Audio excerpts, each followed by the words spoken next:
ഞാൻ കണ്ണൂർ ടൗണിലേക്ക് വരുമ്പോൾ അവിടെ തൊട്ടു മുന്നിൽ പൈലറ്റ് ജീപ്പുണ്ട് പോലീസിൻ്റെ. അപ്പോൾ ആ പൈലറ്റ് ജീപ്പ് അവിടെ ഒരു ട്രാഫിക് ജാമുണ്ട് എന്നാണ് ഞാൻ കരുതുന്നത്. അവിടെ കാരണം പോലീസ് ജീപ്പ് നിർത്തിയിട്ടിരിക്കുകയാണ്, അതിന് മുന്നിൽ വാഹനങ്ങളുണ്ട്. ഈ ഒരു 10-12 പേര് നടന്നു വന്നിട്ട് നമ്മുടെ ഫ്ലാഗ് പോസ്റ്റ് വളയ്ക്കുന്നതിന് വേണ്ടിയിട്ടുള്ളൊരു ശ്രമം നടത്തി. അപ്പോഴും എനിക്ക് വന്ദേ ഭാരതിലേക്ക് പോകണം. അപ്പോൾ 3 മണി കഴിഞ്ഞു, 3:10 മറ്റോ ആയി. എനിക്ക് ഗസ്റ്റ് ഹൗസിലെത്തിയിട്ട് വേണം പോകാൻ. അപ്പോൾ ഞാൻ പെട്ടെന്ന് ഗസ്റ്റ് ഹൗസിലെത്തി. ഒരു 5 മിനിറ്റ് പരമാവധി ഗസ്റ്റ് ഹൗസിലുണ്ടായിരുന്നു. അതിനുശേഷം റെയിൽവേ സ്റ്റേഷനിലേക്ക് പോയി. എല്ലാം അതെ, ദൃശ്യങ്ങൾ കണ്ടതുകൊണ്ടാണ്. അതെ അതെ അതെ, ചില കണ്ണികളാണല്ലോ ഇതിന്. അതെ അതെ. അപ്പോൾ ഒരു കയ്യിൽ ബാഗ്, മറ്റൊരു കയ്യിൽ എൻ്റെ ഒരു ഡയറി, ഒരു വലിയ ഡയറിയാണ്. അതുകൊണ്ട് കാരണം എനിക്ക് ട്രെയിനിലിരുന്ന് കുറച്ച് കാര്യങ്ങൾ എഴുതുകയും ഒക്കെ ചെയ്യാനുള്ളതുകൊണ്ട്. അപ്പോൾ റെയിൽവേ സ്റ്റേഷനിൽ എത്തിയപ്പോഴാണ് ഞാൻ കാണുന്നത് അവിടെ ഒരു ലോക്കൽ ചാനലിൻ്റെ ഒരു ക്യാമറയുണ്ട്. പിന്നെ 3-4 അല്ലാതെ ക്യാമറകൾ പിടിച്ചുകൊണ്ട് ആളുകൾ നിൽപ്പുണ്ട്. അപ്പോൾ ഞാൻ പോലീസിനോട് പറഞ്ഞു, ഇവിടെ ആളുകൾ നിൽപ്പുണ്ടല്ലോ, കാരണം ഇവിടെ പ്രൊട്ടസ്റ്റേഴ്സ് ഉണ്ടല്ലോ, അല്ലെങ്കിൽ സാധാരണ നിലയിൽ ഇങ്ങനെ ക്യാമറകൾ ഇവിടെ വരാനുള്ള ഒരു സാധ്യതയില്ല. അപ്പോൾ തീർച്ചയായിട്ടും ഇവിടെ എവിടെയോ ഇവരുണ്ട് എന്ന് പറഞ്ഞു. അപ്പോൾ ഇവരെന്നോട് പറഞ്ഞു, അയ്യോ നടന്ന് നീങ്ങല്ലേ, ഞങ്ങൾ കൂടി വരട്ടെ എന്ന് പറഞ്ഞു. ഞാൻ പറഞ്ഞു ശരി. അങ്ങനെ പോലീസ് കൂടെ വന്ന് അവരെൻ്റെ ചുറ്റുമുണ്ട്. ഞാനത് കാണുന്നുണ്ട്. തുടക്കത്തിൽ നടക്കുമ്പം ഈ പോലീസ് ഓഫീസേഴ്സും പോലീസുകാരും പുറകിലുണ്ട്. അതെ അതെ, മിനിസ്റ്ററിങ്ങനെ ഒരല്പം ചേർന്ന് തന്നെയാണ്. അതെ അതെ. കുറച്ച് കഴിഞ്ഞ് സംഭവം ഉണ്ടാകുമ്പോഴാണ് അവര് വരുന്നത്, വലയം തീർക്കുന്നത്. ഓക്കെ. അപ്പൊ ഞാൻ അവരോട് ചിരിച്ച് വർത്താനം പറഞ്ഞാണ് വരുന്നത്. ഞാനിത് പറഞ്ഞിട്ടാണ് വരുന്നത്. വരുമ്പോൾ ഈ നമ്മുടെ ആദ്യം ഈ ടിക്കറ്റ് കൊടുക്കുന്ന, പ്ലാറ്റ്ഫോം ടിക്കറ്റൊക്കെ കൊടുക്കുന്ന കൗണ്ടറുകളുള്ള അവിടെ നിന്ന് പ്ലാറ്റ്ഫോമിലേക്ക് നമ്മൾ കയറുകയാണ്. കയറുമ്പോൾ ഒരു 3-4 പേർ മുദ്രാവാക്യം വിളിച്ച് ആക്രോശിച്ച് ഓടി വരികയാണ്. നേരെ മുമ്പിൽ നിന്നല്ലേ? നേരെ മുന്നിൽ നിന്ന്. അതായത് അവർ മറഞ്ഞിരിക്കുകയാണ്. പിന്നെ നമ്മൾ വിഷ്വൽ കാണുന്നുണ്ടല്ലോ, ഇന്നലെ ഞാൻ ആ വിഷ്വൽ കണ്ടിരുന്നു. അതെ, അവർ ഒളിച്ചിരിക്കുകയാണ്.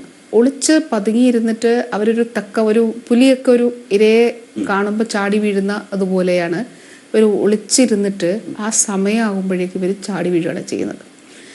അപ്പോൾ ചാടി വീഴുക എന്നുള്ളത് മാത്രമല്ല, അപ്പോൾ അതിലൊരാളുടെ കരിങ്കടി ഉണ്ടായിരുന്നു.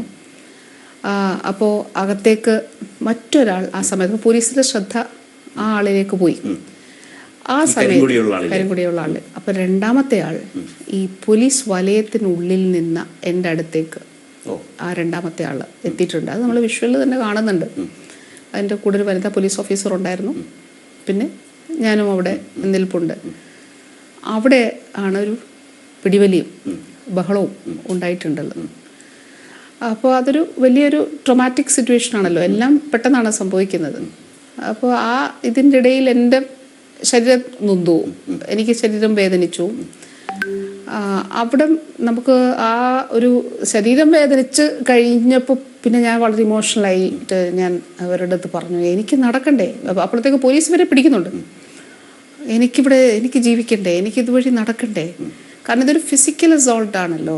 അതായത് നമ്മൾ ഒരു സൈഡിൽ നിന്നൊരു കരിങ്കൊടി കാണിക്കുന്നതും, നടന്നു പോകുമ്പോൾ ഒരു കരിങ്കൊടി കാണിക്കുന്നതും, ഒരു കാറിന് നേരെ ഓടുന്ന കാറിൻ്റെ സൈഡിൽ നിന്നൊരു കരിങ്കൊടി കാണിക്കുന്നതും ഒക്കെ അതിൽ നിന്നൊക്കെ വ്യത്യസ്തമായി നടന്നു പോകുമ്പോൾ നടക്കുന്നതിന് നേരെ ആക്രോശിച്ചോടി വന്നുകൊണ്ട് നമ്മുടെ ഉള്ളിലേക്ക് കയറിക്കൊണ്ട് ഇതിൽ ആ നിലയിൽ അത് കയറി ഓടി വരിക എന്ന് പറയുകയും അവിടെ ആ പ്രശ്നം ഉണ്ടാക്കുകയും ചെയ്യുന്നത് ഒരു ക്ലിയർ ഇന്റൻഷനോട് കൂടിയാണ്, ഒരു ആക്രമണമാണ്. മിനിസ്റ്റർ പറയുന്നത് ഈ സമരത്തിന്റെ ഒരു രീതിയും ഭാവവും വിട്ടിട്ട് ഭയപ്പെടുത്തും വിധത്തിലേക്ക് അടുത്ത് പാഞ്ഞു വരിക എന്ന നിലയാണ്. സ്വാഭാവികമാണല്ലോ. കണ്ണൂരിൽ കണ്ടതും അനുഭവിച്ചതും അതാണ്. തീർച്ചയായിട്ടും അതെ. കാരണം നമ്മളിപ്പോൾ ഒരു സമരം നടക്കുന്നു. അപ്പോൾ സമരം നടക്കുമ്പോൾ ഇവരുടെ ഇന്റൻഷൻ കരിങ്കൊടി കാണിക്കുക എന്ന് മാത്രമാണെങ്കിൽ ശരി, കരിങ്കൊടി കാണിച്ചിട്ട് അവർ പോവാം. അല്ലെ ആ സൈഡിൽ നിന്നിട്ട് വലിയ ബലപ്രയോഗങ്ങളൊന്നും പോലീസിനോടും ചെയ്യാതെ പോലീസ് തടയുന്നു. പോലീസ് തടയുന്നതിന്റെ ഇടയിലൂടെ അവർ കരിങ്കൊടി കാണിക്കുന്നു, അവരുടെ ഇത് അവർ നിർവഹിക്കുന്നു, എന്നിട്ട് അവർ പോകുന്നു. പക്ഷേ ഇത് അങ്ങനെയല്ല, ഇത് പ്ലാൻഡ് ആണ്. ഒരാളിലേക്ക് പോലീസിന്റെ ശ്രദ്ധ വന്നു, കരിങ്കൊടിയുമായിട്ട് വന്ന ഒരാളിലേക്ക്. അപ്പോഴത്തേക്ക് മറ്റൊരാൾ ഇതിനകത്തൂടെ കയറി നമ്മുടെ ഈ ഇതിനകത്തേക്ക് വരികയാണ് ചെയ്യുന്നത്. ഒരു ക്ലിയർ കോൺസ്പിറസിയുടെ എലമെന്റ് അതിനകത്ത് തീർച്ചയായിട്ടും പറഞ്ഞു കേൾക്കുമ്പോൾ തോന്നുന്നു. തീർച്ചയായിട്ടും പോലീസിന്റെ അറ്റൻഷൻ ഒരാളിലേക്ക് എത്തിക്കുക, ആ സമയത്ത് ഒരു ഗ്യാപ്പ് ഉണ്ടാവുന്നു, അവിടെ മിനിസ്റ്ററുടെ അടുത്തേക്ക് ഒരാൾക്ക് വരാൻ പറ്റും. അതെ, അത് ക്ലിയർ ആയിട്ട് വിഷ്വൽസിൽ ഈ വനിതാ പോലീസ് ഓഫീസറും മിനിസ്റ്ററും മറ്റു പോലീസുകാർ അതിനുള്ളിൽ ഞങ്ങളുടെ അടുത്തേക്കാണ്, വനിതാ പോലീസ് ഓഫീസർ ഞാൻ ഒന്നിച്ചാണ് നിൽക്കുന്നത്, മുഖാമുഖം ഞങ്ങളുടെ അടുത്തേക്കാണ് എത്തുന്നത്. അപ്പൊ അന്ന് രാവിലെ ഞാനൊരു അതിലൊരു വിഷ്വലൂടെ ഞാൻ കണ്ടിരുന്നു. അതായത് വയനാട് നിന്ന് മറ്റോ എന്തോ ഒരു യൂത്ത് കോൺഗ്രസിന്റെ പ്രവർത്തകനാണ്. അയാൾ പറയുകയാണ്, നിന്റെ വെളുത്ത മുഖം ഞങ്ങൾ കറുപ്പിക്കും. വളരെ ഹീനവുമായിട്ടുള്ള നമ്മുടെ ഒരു ജനാധിപത്യ സംവിധാനത്തിലുള്ള മര്യാദകൾ പാലിക്കാതെ ഉള്ള വളരെ മോശമായിട്ടുള്ള ഒരു വ്യക്തിയോടോ ഒരു സ്ത്രീയോടോ ഒരിക്കലും അങ്ങനെ പറയാൻ പാടില്ലാത്ത നിലയിലുള്ള വാചകങ്ങളാണ്. നീ വയനാട്ടിൽ വരൂ, നിന്നെ ഞങ്ങൾ അങ്ങനെ ചെയ്യും, നിന്റെ വെളുത്ത മുഖം ഞങ്ങൾ കറുപ്പിക്കും എന്നൊക്കെ പറഞ്ഞിട്ടാണ് വരുന്നത്. അപ്പോൾ ഈ അകത്തേക്ക് ഓടി വരുന്ന ആളിൻ്റെ കരിങ്കൊടി ഉള്ളതായിട്ട് ഞാൻ കണ്ടില്ല. പക്ഷേ അയാൾ പിന്നീട് നമ്മൾ കാണുന്നുണ്ട്, ഒരു ബാഗ് ധരിച്ചിരുന്നതായിട്ട് ഇയാൾ കാണുന്നുണ്ട്. ഇയാളെ അടുത്തേക്ക് വന്ന ആൾ, അപ്പൊ അയാളുടെ തോളിൽ ബാഗ് ഉള്ളതായിട്ട് നമുക്ക് വിഷ്വലി കാണാം. അപ്പൊ ഇയാളുടെ ഇന്റൻഷൻ എന്തായിരുന്നു? ഈ പറഞ്ഞ മെസ്സേജ് പോലെ അല്ലേ? അതെ. ഇനി എന്തായിരുന്നു അയാളുടെ കരിങ്കൊടിയുമില്ല ഇല്ല. അപ്പൊ അയാളുടെ ഇന്റൻഷൻ എന്തായിരുന്നു? ഒരു ഫിസിക്കൽ ഒരു ആക്രമണത്തിന് അവർക്ക് ഉദ്ദേശമില്ലെങ്കിൽ ഒരു കാരണവശാലും അവർ ആ പോലീസ് വലയം ഭേദിച്ച് എൻ്റെ അടുത്തേക്ക് വരില്ല. പ്രത്യേകിച്ച് ഒരു സ്ത്രീ ആയിട്ടുള്ള എൻ്റെ അടുത്തേക്ക് അവർ വരില്ല. ഒരു ഫ്ലാഷ് ബാക്ക് എനിക്ക് തോന്നുന്നു, മിനിസ്റ്റർ മാധ്യമപ്രവർത്തകയായിരിക്കുന്ന കാലത്ത് ആ വാർത്ത ഹാൻഡിൽ ചെയ്തിട്ടുണ്ട്. കേശവേന്ദ്രകുമാർ എന്ന് പറയുന്ന IAS ഓഫീസർക്ക് നേരെ കേസുകാർ കയറി കരിയോയിൽ ഒഴിച്ച ഒരു സംഭവം പണ്ട് തിരുവനന്തപുരത്ത് ഉണ്ടായിട്ടുണ്ട്. ഇത് ബാഗ് ഉള്ളയാൾ കരിങ്കൊടി ഇല്ലാതെ മന്ത്രിക്ക് മുമ്പിലെത്തി ബാഗ് ധരിച്ച ഒരു ചെറുപ്പക്കാരൻ. അതെ, ഇത് ഒരു ബാഗ് ധരിച്ചിരുന്നു ഈ ചെറുപ്പക്കാരൻ. അപ്പോൾ ഇവർക്ക് ഇങ്ങനെയുള്ള ഉദ്ദേശങ്ങളൊന്നുമില്ല, കായികമായിട്ട് ആക്രമിക്കേണ്ട എന്നാണെങ്കിൽ എന്തിനാണ് ഇവർ ഈ വലയം ഭേദിച്ച് ഉള്ളിലേക്ക് വന്നത്? അതൊരു വളരെ ട്രോമാറ്റിക് ആയിട്ട്, അതെ, ഒരു ട്രോമാറ്റിക് സിറ്റുവേഷനാണ്. നമ്മൾ അതിലൂടെ കടന്നു പോകുമ്പോൾ മാത്രമേ നമ്മൾ അതിൻ്റെ ഒരു ഭീകരത അനുഭവിക്കുകയുള്ളൂ. കാരണം നമ്മൾ നടന്നു പോകുമ്പോൾ സ്വാഭാവികമായിട്ടും നമ്മൾ ട്രെയിനിൽ കയറുന്നതിന് വേണ്ടിയിട്ടുള്ള തിരക്കിലാണ് പോകുന്നത്.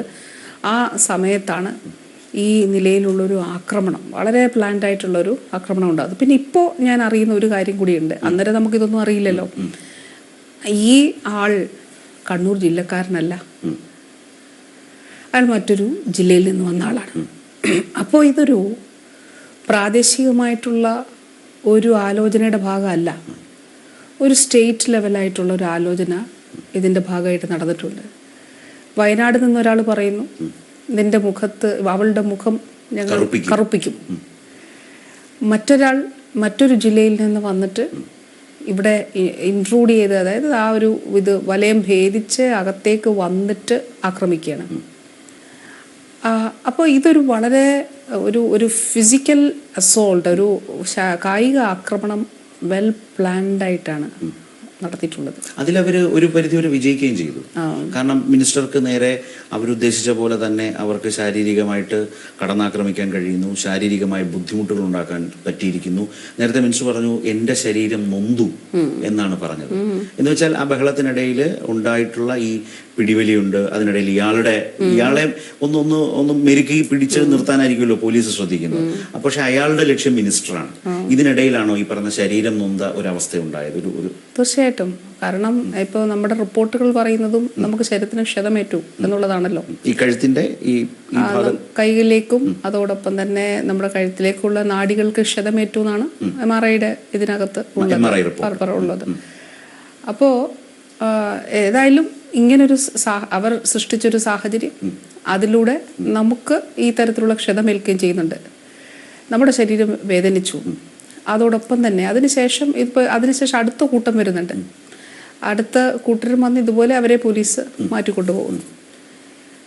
അപ്പോൾ പിന്നീട് സംഭവിക്കുന്ന വെച്ചാൽ ഞാൻ മുന്നോട്ട് നടക്കണം. അപ്പോൾ ഞാൻ ഇവരോട് പറയുന്നു, ഈ മുന്നോട്ട് നീങ്ങുമ്പോൾ നമ്മൾ നേരിട്ട ശാരീരികവും മാനസികവുമായിട്ടുള്ള പ്രയാസമുണ്ട്, വലിയൊരു ഭയപ്പാടും ഉണ്ട്, ശരീരത്തിനുണ്ടായ തീർച്ചയായിട്ടും ഉണ്ട്. കാരണം നമ്മൾ നോർമൽ സാധാരണ നിലയിൽ പ്രതീക്ഷിക്കപ്പെടുന്ന ഒരു കാര്യം അല്ലല്ലോ, ഒരിക്കലും അല്ല. അപ്പൊ നമ്മൾ അതിലൂടെ കടന്നു പോകുമ്പോഴാണ് നമ്മൾ അതിന്റെ അതെ, ഒരാൾ നമ്മുടെ നേരെ ഓടി വരികയാണ്. ഓടി വന്നിട്ട് ഈ നിലയിൽ ഇത് ചെയ്യുക. അപ്പോൾ ഞാൻ മുന്നോട്ട് നടക്കുമ്പോൾ വീണ്ടും ഈ ചാനലുകൾ എൻ്റെ പുറകെ ഉണ്ട്. ഒരു ചാനലും. അപ്പോൾ ഞാൻ തിരിഞ്ഞവരോട് ചോദിക്കുന്നുണ്ട്, നിങ്ങൾക്ക് എന്താണ് വേണ്ടത്? എന്നെ വെറുതെ വിട്ടൂടെ? കാരണം ഞാൻ അത്രയും വല്ലാതെയായി എന്ന് വെച്ചാൽ ഞാൻ അത്രയും ഒരു ഷാറ്റേഡ് ആയിന്നോ, അല്ലെങ്കിൽ അത്രയും നമുക്ക് ആ ഒരു പ്രശ്നങ്ങളിലൂടെ ആയി, മനസ്സും അങ്ങനെയായി. അപ്പം ഞാൻ അവരോട് ചോദിക്കുന്നുണ്ട്, നിങ്ങൾക്ക് എന്നെ വെറുതെ വിട്ടൂടെ? നിങ്ങൾ എന്തിനാണ് എന്നെ പിന്നാലെ വരുന്നത് എന്ന് ചോദിക്കുന്നു. എന്നിട്ട് മുന്നോട്ട് നടക്കുമ്പോഴും എനിക്ക് തോന്നുന്നു, വിഷ്വൽ അവർ കാണിച്ചിട്ടുണ്ടോ എന്ന് എനിക്ക് അറിഞ്ഞുകൂടാ, എനിക്ക് കയ്യിൽ ബാഗ് പിടിക്കാൻ പറ്റുന്നില്ല. കയ്യിൽ എൻ്റെ ഡയറിയും ബാഗും എനിക്ക് പിടിക്കാനായിട്ട് പറ്റുന്നില്ല. ഞാൻ പറഞ്ഞ മിനിസ്റ്റർ വരുമ്പോൾ കയ്യിൽ ഈ പറഞ്ഞ ബാഗും ഫയലും ഒക്കെ കാണുന്നത്. അതെ. അപ്പൊ ഞാൻ അതിന് മുമ്പ് പക്ഷെ അതിന് ശേഷമുള്ള കാര്യം. അതെ. അപ്പൊ ഞാൻ ഞാൻ സാധാരണ എൻ്റെ കയ്യിലുള്ള ബാഗോ ഇതൊന്നും ഞാൻ ഒരാളുടെയിലും കൊടുക്കാറില്ല. ഞാൻ തന്നെയാണ് ഇത് പിടിക്കുക. ഒരാളുടെ കയ്യിലും ഇത് പിടിക്കാൻ വേണ്ടിയിട്ട് കൊടുക്കാറില്ല സാധാരണ നിലയിൽ. ഇപ്പോൾ അല്ലാതെ ചില ഇറങ്ങുമ്പോഴോ വല്ലതും ഒക്കെ കൊടുത്താലോ അല്ലാതെ ഞാൻ കൊടുക്കാറില്ല. കാരണം ഞാൻ തന്നെയാണ് എപ്പോഴും പിടിക്കുക. അപ്പോൾ ഞാൻ എൻ്റെ കൂടെയുള്ള ഗൺമാൻ്റെ അഭിലാഷിൻ്റെ അടുത്ത് ഞാൻ പറഞ്ഞു, ഇങ്ങനെ എനിക്ക് മൂവ് ചെയ്യാൻ ബുദ്ധിമുട്ടുണ്ട്, എൻ്റെ ബാഗ് എൻ്റെ കൈക്കൊരു പ്രശ്നം തോന്നുന്നു.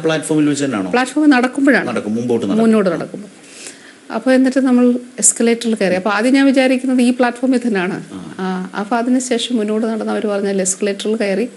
അപ്പോഴേക്കും ട്രെയിനിൻ്റെ സമയം ആയി, ഏതാണ്ട് 1-2 മിനിറ്റ് മാത്രമേ ശേഷിക്കുന്നുള്ളൂ. അപ്പോൾ ഞാൻ എസ്കലേറ്ററിൽ കയറുമ്പോഴും ഞാൻ ഇവരോട്, അപ്പോഴത്തേക്ക് എനിക്ക് ചെവിക്ക് വേദന എടുക്കാൻ തുടങ്ങി. ആദ്യം ചെവിക്കാണ് എനിക്ക് വേദന എടുക്കുന്നത്. അപ്പോൾ ചെവിക്ക് വേദന എടുക്കാൻ തുടങ്ങി, കഴുത്തിന് വേദന എടുക്കാൻ തുടങ്ങി. എനിക്ക് പെയിൻ ഇങ്ങോട്ട് ഇതേപോലെ തന്നെ ഷോൾഡറിലേക്ക് പെയിൻ വ്യാപിക്കാനായിട്ട് തുടങ്ങി. അപ്പോൾ ഞാൻ ഇവരുടെ അടുത്ത് പറഞ്ഞു, എനിക്ക് ബുദ്ധിമുട്ടാണ്, എനിക്ക് നല്ല വേദനയായി തുടങ്ങുന്നുണ്ട്, എനിക്ക് മൂവ് ചെയ്യാൻ ബുദ്ധിമുട്ടാണ് എന്ന് പറഞ്ഞു. അപ്പോൾ നമ്മൾ ആ ബ്രിഡ്ജിൻ്റെ മുകളിലാണ്. അപ്പോൾ അവിടെ ഇരിക്കാൻ സ്ഥലമില്ല. അപ്പോൾ അവർ പറഞ്ഞു, നമുക്ക് താഴോട്ട് ഇറങ്ങി തന്നെ ഇരിക്കാം എന്നുള്ളത് പറഞ്ഞു. പക്ഷെ ഇറങ്ങുമ്പോൾ ആ വിഷ്വൽസ് കാണിക്കുന്നുണ്ടോയെന്നും എനിക്ക് അറിഞ്ഞുകൂടാ. ഇറങ്ങുമ്പോൾ ഞാനവിടെ നിന്നിട്ടാണ്, എനിക്ക് പിടിച്ച് ഇറങ്ങാനായിട്ട് ബുദ്ധിമുട്ട്, സ്റ്റെപ്പ് ഇറങ്ങും. അപ്പോൾ ഞാനവിടെ നിന്നിട്ടാണ് ഇറങ്ങുന്നത്. എന്നിട്ട് ഞാൻ അവിടെ വന്ന് അവിടെ ആ കോൺക്രീറ്റിൻ്റെ അവിടെ തൂണിൻ്റെ അവിടെ ഇരിക്കുന്നുണ്ട്. അപ്പോൾ അതിന് ശേഷം അപ്പോഴേക്കും എനിക്ക് ഇവിടെ നല്ല പിടുത്തായി, നല്ല വേദനയായി. ഇപ്പോൾ നമ്മൾ സംസാരിക്കുമ്പോൾ ആ റേഡിയേറ്റിംഗ് പെയിനും ഉണ്ട്. അപ്പോൾ നല്ലതായിട്ട് ആ വേദന കഴുത്തിലേക്കും കയ്യിലേക്കും അതുപോലെ ചെവിയിലേക്കും നമ്മുടെ ഈ ഒരു ഭാഗത്ത് നല്ലതായിട്ട് വേദനയായി, കണ്ണിൻ്റെ ഇവിടെയും എല്ലാം ആ വേദന ആയിരുന്നു. അപ്പോൾ പിന്നെ നമ്മളുടെ, കാരണം എനിക്ക് പിറ്റേ ദിവസം 26-ന് പത്തനംതിട്ട പരിപാടിയുണ്ട്. 26, 27, 28 ഒക്കെ പത്തനംതിട്ട പരിപാടിയാണ്. നമ്മളുടെ വിവിധ പദ്ധതികളുടെ ഉദ്ഘാടനമാണ്. അപ്പോൾ പക്ഷേ ഇവിടേക്ക് എനിക്ക് ഇനിയും ഹോസ്പിറ്റലിൽ പോവാതെ വരാൻ പറ്റില്ല. അങ്ങനെയാണ് നമ്മൾ ഹോസ്പിറ്റലിലേക്ക് പോകുന്നത്. ആ യാത്ര ക്യാൻസൽ ചെയ്തു എന്നൊക്കെ ഉള്ളത്, ഹോസ്പിറ്റലിൽ പോകാന്നുള്ളത് തീരുമാനിച്ചു. നടക്കില്ല. അപ്പോൾ ഹോസ്പിറ്റലിൽ പോകാൻ വേണ്ടി തീരുമാനിച്ചു. അപ്പോൾ അവിടെ ചെന്നപ്പോൾ അവർക്ക് ഈ സെർവൈക്കൽ കോഡിന് ഇഞ്ചുറി ഉണ്ടോ എന്നുള്ളതായിരുന്നു അവരുടെ സംശയം. BP വളരെ ഹൈ ആയിരുന്നു. കാരണം ഈ ഒരു സാഹചര്യം അത്ര ട്രോമാറ്റിക് ആയിട്ടുള്ളൊരു സാഹചര്യത്തിലൂടെയാണ് നമ്മൾ കടന്നുപോയത്. അപ്പോൾ അതിന് ശേഷം അവിടെ ഒബ്സർവേഷനിലായിരുന്നു ജില്ലാ ആശുപത്രിയിൽ. അവിടെ നിന്ന് അപ്പോൾ പരിയാരത്ത് നിന്ന് ഡോക്ടേഴ്സ് വന്നിട്ട് നിർബന്ധമായിട്ടും MRI സ്കാൻ എടുക്കണം എന്ന് പറഞ്ഞു. കാരണം ഈ ഒരു ചെറിയ രീതിയിലൊരു കൈക്കൊരു ബലക്കുറവും ഇത് ഉള്ളതുകൊണ്ട് തീർച്ചയായിട്ടും ഒന്ന് എടുക്കണം എന്നുള്ളത് അവർ പറഞ്ഞു. അങ്ങനെയാണ് രാത്രി. അപ്പോൾ ആദ്യം എനിക്ക് പരിയാരത്ത് പോകാൻ വയ്യ, ഞാൻ വല്ലാതെ ഒന്നാമത് ക്ഷീണിതയാണ്. അതിൻ്റെ കൂടെ ഈ പ്രശ്നങ്ങളിലും പിടിവലിയിലും മുന്തും തള്ളും ഈ നമ്മുടെ ശരീരത്തിനേറ്റ ഇതും എല്ലാം കൂടെ ആയപ്പോൾ എനിക്ക് പോകാനായിട്ട് ഞാൻ പറഞ്ഞ് കുറച്ച് ഇപ്പോൾ പോകുന്നില്ല, പിന്നെ പോകാം എന്ന് പറഞ്ഞു. പക്ഷേ അവർ നിർബന്ധപൂർവ്വം പോകണമെന്ന് പറഞ്ഞു. അങ്ങനെ പോയി അവിടെ സ്കാൻ ചെയ്തപ്പോൾ സെർവിക്കൽ ഈ കോഡിന് നമുക്ക് പ്രശ്നമില്ല. പക്ഷെ ഈ നേരത്തെ പറഞ്ഞതുപോലെ നാഡികൾക്ക് ക്ഷതം ഉണ്ടായിട്ടുണ്ട്, കംപ്രസ്ഡ് ആയിട്ടുണ്ട്. അപ്പോൾ അതുമൂലമുള്ള വേദന വളരെ വളരെ ശക്തമായ വേദനയായിരിക്കും എന്നുള്ളത് ഡോക്ടേഴ്സ് പറഞ്ഞിരുന്നു. അപ്പോൾ അതിന് പെയിൻ കില്ലേഴ്സും പാച്ചും ഒക്കെ ഉണ്ട്. അതനുസരിച്ചിട്ട് പെയിന് മാനേജ് ചെയ്യുന്നുണ്ട്.